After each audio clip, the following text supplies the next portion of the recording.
Penjara NAMBU Moskow menghentikan langkahnya setelah keluar dari penjara dan melihat mobil berhenti di depannya. Profesor keluar dari mobil, berjalan mendekati Moskow kemudian berkata, "Aku sangat membutuhkanmu untuk rencanaku, kau tak bisa mundur jadi tolong pikirkan lagi. Aku bersedia.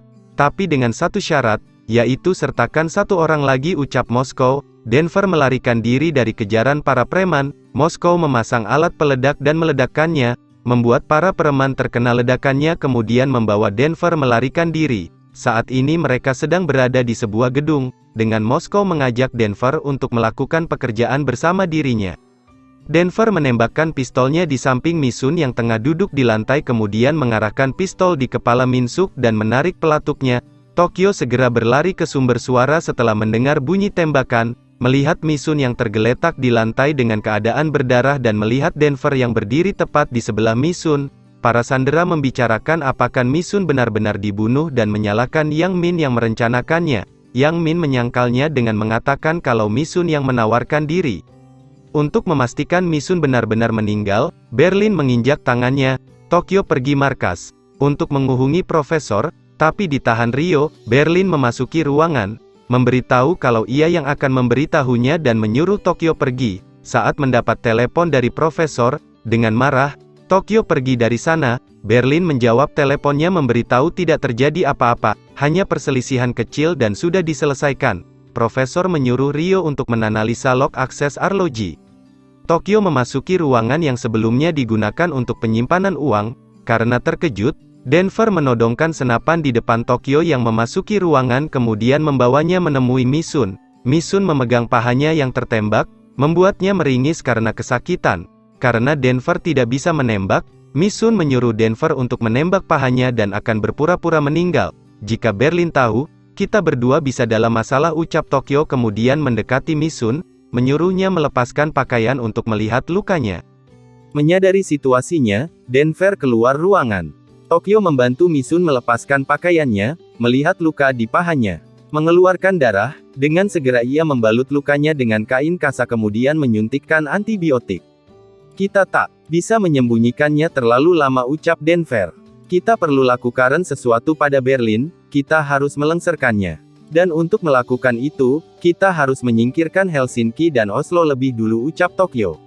Sersan memperlihatkan data milik Rio kepada yang lainnya kemudian berkata, "Han Joseph, 22 tahun, putus kuliah kedokteran dan sudah jadi peretas hebat sejak remaja. Jika mereka begitu menyiapkan rencana rumit ini, mereka pasti pernah datang ke gedung itu sebelum perampokan," ucap Wo Jin kemudian menyuruh yang lainnya untuk memeriksa CCTV di setiap sudut gedung percetakan. Di markas, profesor menyuruh salah satu dari tim untuk menjadi pemimpin, menggantikan dirinya. Berlin mengajukan dirinya untuk menjadi pemimpin tapi sebagian dari tim kurang menyetujuinya. Denver mengajukan Moskow. "Profesor," berkata, "Moskow akan membangun rute pelarian untuk membawa kita keluar dan rute pelarian yang digali para sandera adalah palsu membuat para polisi mengejar kita melalui rute palsu yang diceritakan para sandera. Karena lapar Moskow menghentikan pekerjaannya dan pergi keluar untuk makan." Denver yang tengah mengawasi para sandera menggali tanah, memberitahu kalau ia akan ke toilet kemudian pergi dari sana. Denver menemui Misun dan sekarang sedang menyuapi Misun untuk makan. Berlin menyuruh Helsinki untuk mengikuti Tokyo yang pergi. Tokyo memasuki pintu darurat dan menguncinya. Denver tiba-tiba datang dan menyerang Helsinki. Also sedang makan bersama sebagian sandera di sebuah ruangan. Dengan memegang pahanya yang terluka, Misun berjalan menuju sebuah ruangan, kemudian mengambil notes dan menuliskan pesan untuk Yang Min. Mendengar suara pintu dibuka, Misun segera bersembunyi. Also memasuki ruangan untuk mengecek karena mendengar sebuah suara. Tokyo menosongkan pistol di kepala Helsinki seraya menyuruhnya untuk menurunkan senjatanya. Para tim gabungan menemukan video wajah Nairobi yang tengah merampok toko. Profesor mematikan TV yang menayangkan berita perampokan kemudian menelepon Wo Jin tapi tidak diangkat olehnya. Rio sedang bersama dengan Berlin, tengah gelisah takut wajahnya terekspos. Tokyo bersama dengan Denver datang dengan membawa Also dan Helsinki.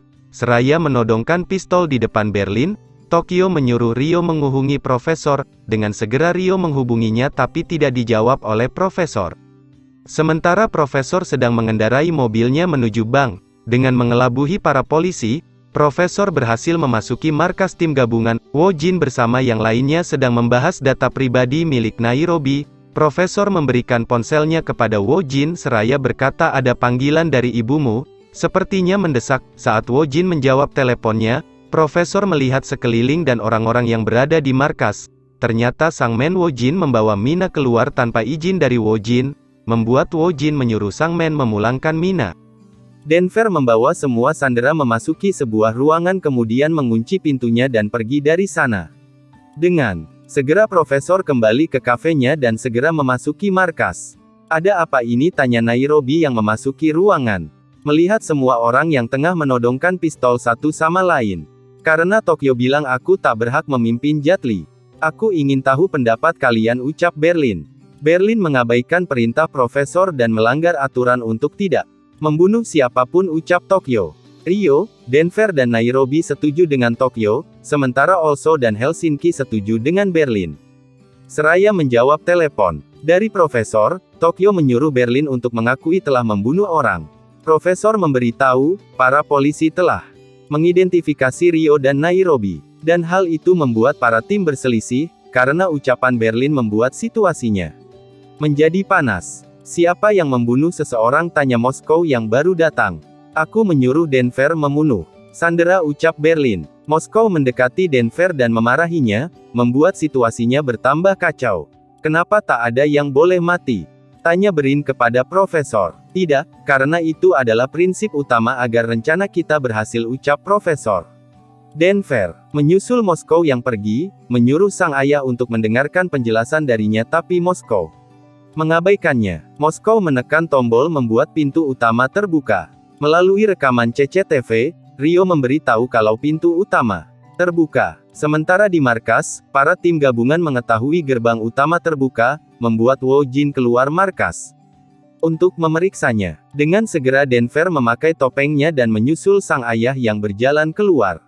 Moon Hyuk menyuruh para polisi mendekati gedung utama. Dengan berlindung di antara polisi, Wo Jin menuju gedung utama. Denver membawa sang ayah untuk tiarap di lantai dan menutupi wajahnya. Dia memakai topeng dan bersenjata, ucap salah satu polisi yang mengabari markas.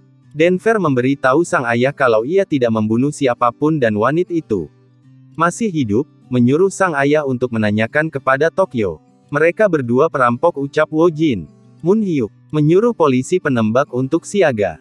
Sementara di dalam para tim sedang mencari solusinya. Kami tahu kalian adalah perampok, 3 unit penembak jitu sedang membidik kalian, jadi jatuhkan senjatamu dan menyerahlah, ucap Wo Jin. Para tim Profesor sedang memilih beberapa sandera dan membawanya keluar untuk melakukan sebuah misi. Dengan mengenakan topeng dan memegang senapa, para sandera beserta tim keluar, segera berdiri di depan Moskow dan Denver untuk melindunginya. Tokyo memberitahu Moskow kalau Denver tidak membunuh sandera. Sementara di dalam Berlin tengah mengobrol dengan Profesor mengenai keadaan para tim yang berada di bawah kendali Berlin, Yang Min menodongkan senjata kepada yang lainnya. Nairobi menyuruh yang lainnya untuk menjatuhkan senjata dan berjongkok. Wo Jin menginstruksikan polisi untuk segera menembak. Tembakan tersebut tepat mengenai dada Yang Min, seketika membuat Yang Min tergeletak di lantai.